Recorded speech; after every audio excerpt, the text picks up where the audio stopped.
isang babaeng 14 anyos ang mano ng 8 lalaki sa isang sementeryo sa Biñan, Laguna. Pinagpaplanuhan na po kung saan dadalhin yung anak ko. Hindi ko na po alam yun. Pinauwi na po ako ng tito ko.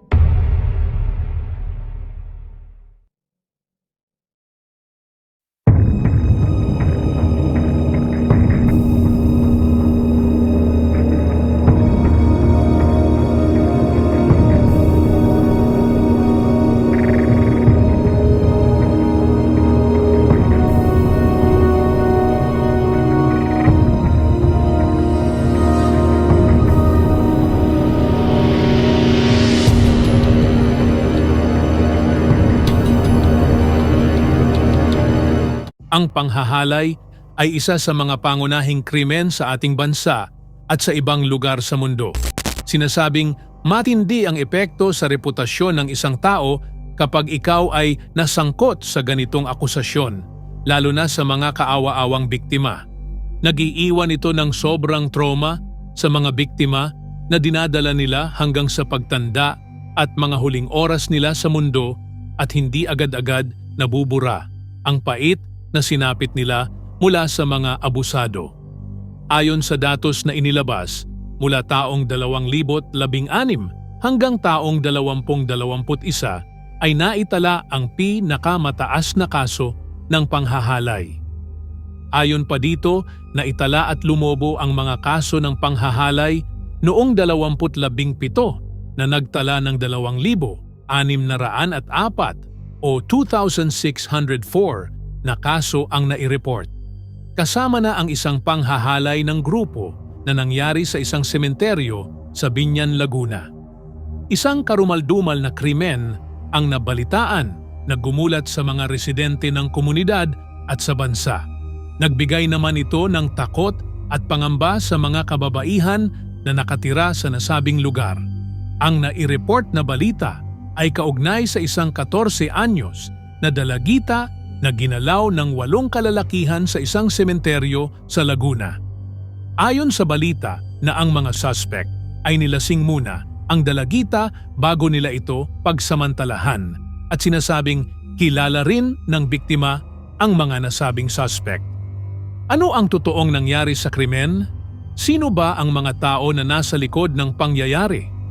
Alamin natin kung sino ba ang nasabing biktima at mga salarin sa susunod na yugto ng kwento. Magandang araw sa inyong lahat. Kung bago ka lang dito sa channel, ay huwag kalimutang mag-subscribe at pindutin ang notification bell para lagi kang updated sa mga kwentong paparating.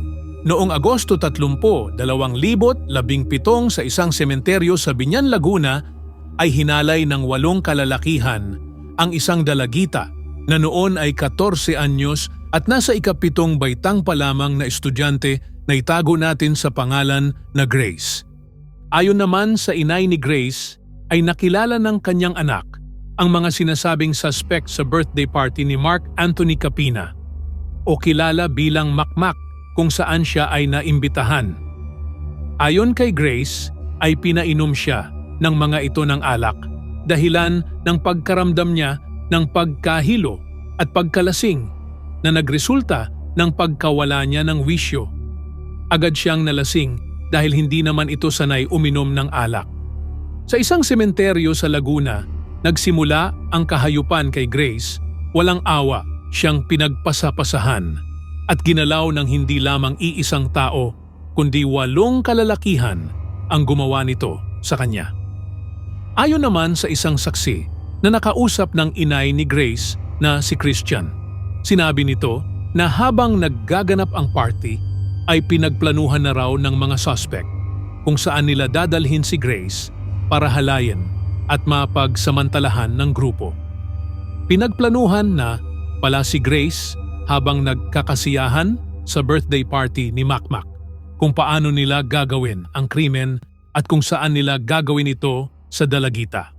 Ayon pa sa nasabing saksi na si Christian ay nagdala pa ng mahiwagang damo si Macboy at ginamit ito at ng iba pang mga bisita sa party.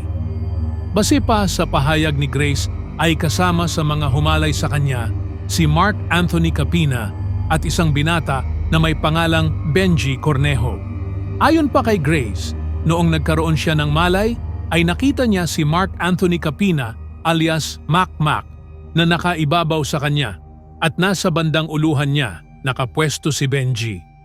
Nagtangka naman siyang tumayo at lumaban dahil sa tingin niya ay kaya niya ito. Nagmakaawa naman ang dalagita na kung pwede ay pakawalan na ito at pauwiin na siya. Ngunit tugon ng mga suspect sa kanya ay pagbigyan na ulit ang kanilang tropa na si Mark Anthony Capina dahil kaarawan naman nito at yun na raw ang huling beses. Ayon naman sa report ay ilang beses pa nawala ng malay at nagising si Grace. Kwento pa ng dalagita ay nakita pa niyang kinukuhanan siya ng litrato at video habang siya ay hinahalay. Noong muli naman siyang nagising ay nakita niyang katabi niya ang isa sa mga suspect na si Ronnie Loriolo. Dadalhin pa raw siya sa iba pang mga suspect, ngunit siya ay nakatakbo palayo.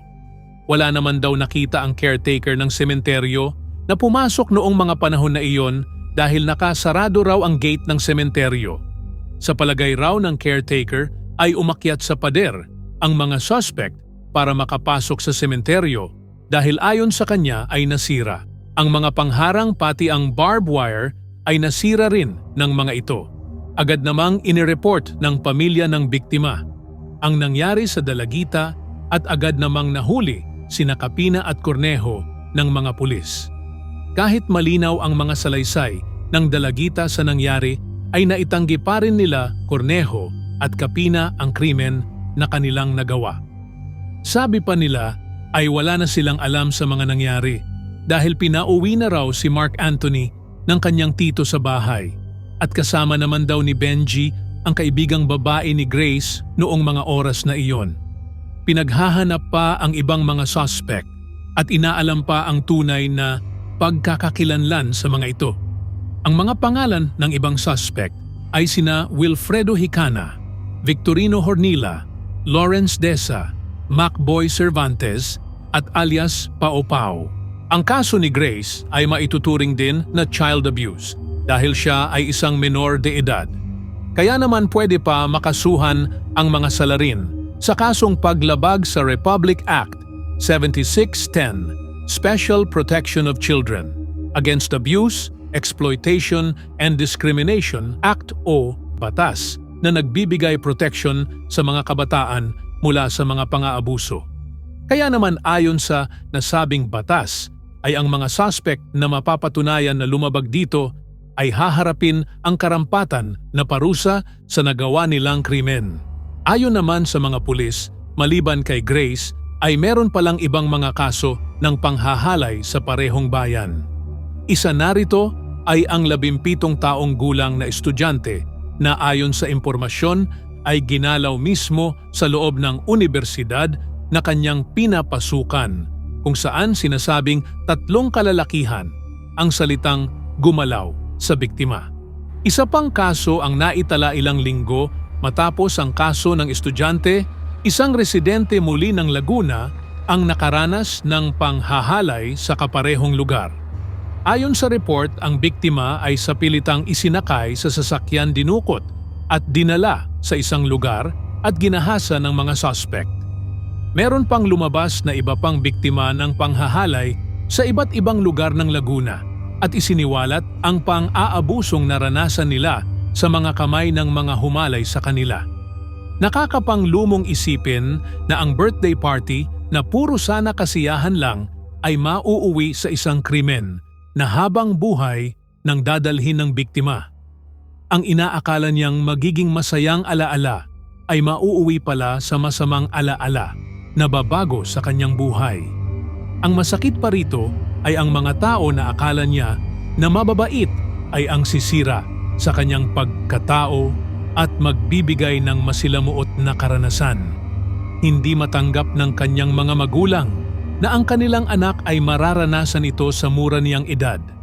Napakabait raw ng kanilang anak at marami pa itong pangarap na nais matupad.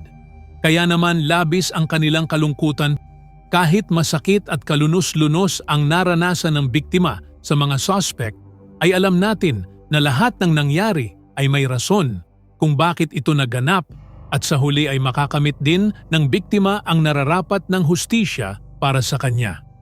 Hanggang sa ngayon ay nakakulong pa rin sina Mark Anthony Capina at Benji Cornejo sa Biñan City Police Station habang dinidinig ang kaso. Maraming salamat sa panunood. Kung nahanap nyo itong video na may kabuluhan, pakibigyan po ito ng thumbs up, i-share at huwag kalimutan na mag-subscribe para sa mas marami pang ganitong content. Patuloy tayong magtaguyod para sa hustisya at suportahan ang mga biktima ng pang-aabuso saan man. Hanggang sa muli, mag-iingat at alagaan ang isa't isa.